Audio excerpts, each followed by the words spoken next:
జై శ్రీరామ్. ఇవాళ సమాజంలో దళితులపై దాడిని నేను తీవ్రంగా ఖండిస్తున్నా. ఆల్రెడీ కొన్ని చోట్ల మందిరాలలో ఇప్పటికీ కూడా కుల వివక్షకి పాల్పడుతున్నారు కొందరు దుర్మార్గులు. మరి ఆ దుర్మార్గులకు నేను చెప్తున్నా, ఎక్కడైనా దళిత సోదరులకి అన్యాయం జరిగినా, ఎక్కడైనా మందిరాలల్లా ఎక్కడైనా వాళ్ళకి కుల వివక్షకి పాల్పడితే మాత్రం బిడ్డ తోళ్ళు తీస్తాం. ఈడ మతము అనేది ముఖ్యము, కులం కాదు. మరి ఎక్కడ కూడా అట్లాంటి సంఘటనలు తెలిస్తే, ఆల్రెడీ 2-3 సంఘటనలు నాకు తెలిస్తే నేను రియాక్ట్ అవ్వడం జరిగింది.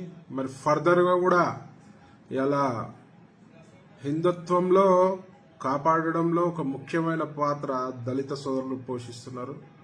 మరి అట్లాంటి వారికి ఎక్కడన్నా అన్యాయం జరిగినా, ఎక్కడైనా కుల వివక్షకు ఎవడన్నా పాల్పడితే మాత్రం బిడ్డ ఖచ్చితంగా మీ ఊర్లోకి వచ్చి తోలు తీస్తామని చెప్పి సందర్భం తెలియజేస్తూ, ఇంకో ముఖ్యమైన విషయం, మొన్న జగిత్యాల జిల్లా వెలగటూరు మండలంలో కిషన్రావుపేట గ్రామంలో ఒక పరువు హత్య చేయడం జరిగింది.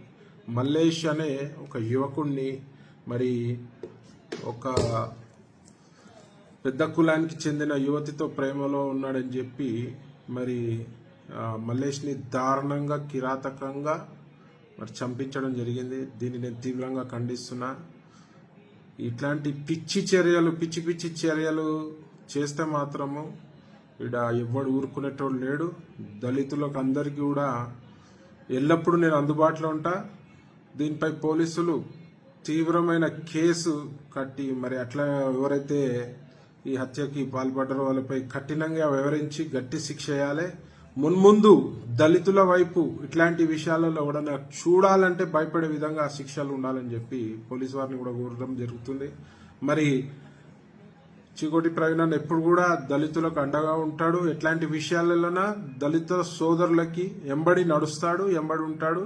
ఇట్లాంటి ఎక్కడ జరిగినా కుల వివక్ష కానీ ఎట్లాంటి జరిగినా కూడా ఒక ఫోన్ కాల్ అవేలో ఉంటానని చెప్పి సందర్భం తెలియజేస్తూ, మరి మన హిందుత్వం బాగుండాలని మనస్ఫూర్తిగా కోరుకుంటూ, దళితులు అందరూ బాగుండాలి, దళిత సోదరులు బాగుండాలి, అందరం కలిసిమెలిసి పని